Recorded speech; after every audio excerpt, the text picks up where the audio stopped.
Welcome to Essentially Soulful, where we merge practicality with soulful practice. I'm Betty, and today we're diving into a topic that's generating a lot of buzz in our field, the integration of coaching into therapy practices. With me is DeeAnna. Thank you, Betty. I'm excited to share insights about these two distinct but complementary approaches to helping people. I've noticed more therapists exploring coaching lately. Before we dive deep, could you help us understand the fundamental difference between coaching and therapy? Absolutely. The key distinction is really about orientation. Coaching is primarily future focused, working with clients on specific goals and actionable steps. Therapy, on the other hand, often involves healing and processing past experiences that affect current functioning. That's fascinating. So coaching is more about moving forward, while therapy might involve more looking back to move forward. Exactly. Think of it like this. Coaching is similar to having a personal trainer for your life goals. They don't diagnose or treat injuries from your past. They help you build strength and skills for future performance. That's a helpful analogy. Could you give us a concrete example of how this plays out in practice? Sure. Let's take an example from sports psychology. When working with Olympic athletes, a coach focuses on performance enhancement, goal setting, and mental preparation for competition. They're not addressing trauma or mental health diagnoses. That would be the role of a therapist. I imagine maintaining these boundaries is crucial. What's the most important thing professionals need to know about this distinction? The most critical point is that coaching is not therapy. While coaching involves assessment and goal setting, it doesn't include diagnosing or treating mental health conditions. This distinction is absolutely fundamental to ethical practice. You've made a really clear point about coaching not being therapy. I'm curious about the business side. I understand coaching services often command different fees than therapy. Could you speak to that? Yes, coaching typically operates on a different fee model. While therapy often involves insurance and regulated rates, coaching fees generally range from $150 to $500 per hour, paid privately. This reflects its position as a premium service focused on performance and achievement. That's quite a significant difference. What drives this price point? The pricing reflects several factors. First, coaching is results-oriented and often works with high-achieving professionals who see it as an investment. Also, since it's not medical treatment, it operates outside the insurance system, allowing for market-based pricing. Speaking of high-achieving professionals, could you share some examples of when someone might choose coaching over therapy? Of course. Take a corporate executive who's highly successful but wants to improve their leadership style. They don't have mental health concerns, but they want structured support to enhance their performance. That's perfect for coaching. And what about situations where someone might come seeking coaching but actually needs therapy? That's a crucial point. If during coaching I notice signs of depression, anxiety, or unresolved trauma affecting their progress, I have an ethical obligation to refer them to therapy.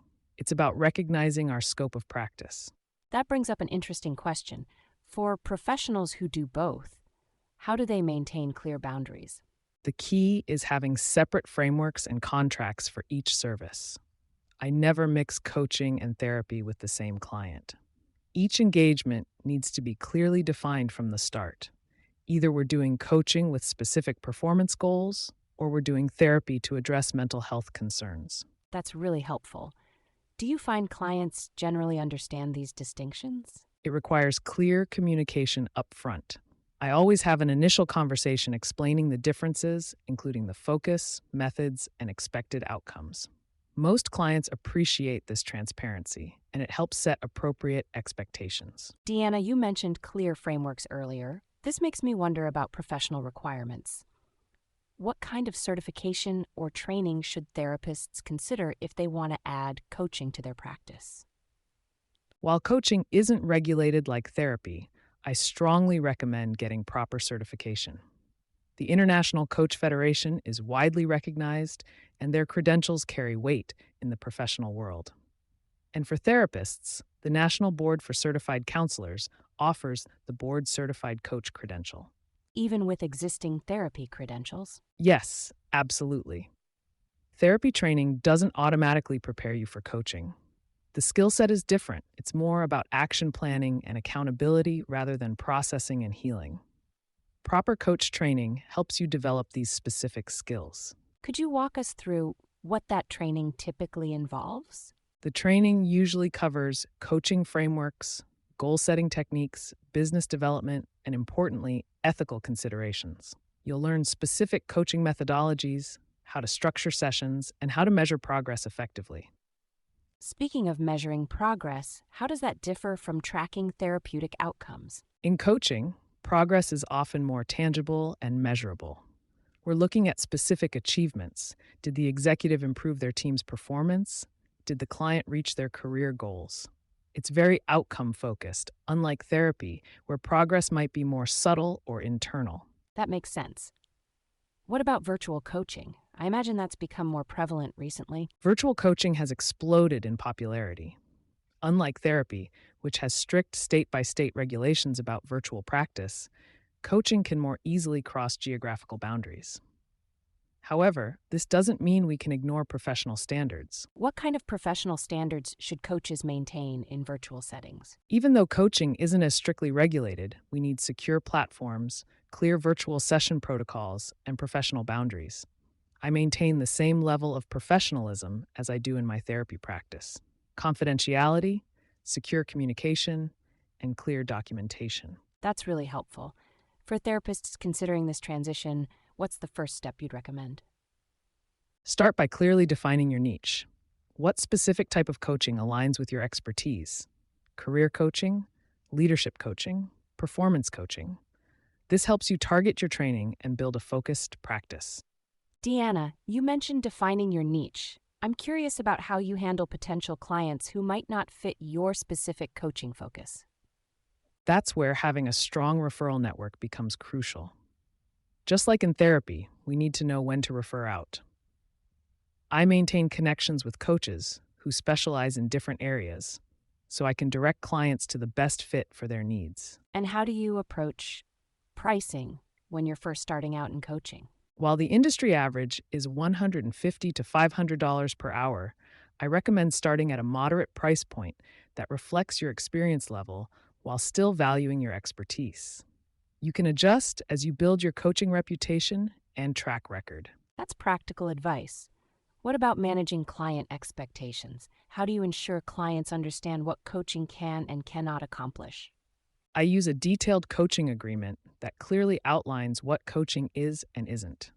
It specifically states that coaching isn't therapy, doesn't treat mental health conditions, and focuses on future-oriented goals. I also have an initial consultation where we discuss these boundaries explicitly. Those sound like important safeguards.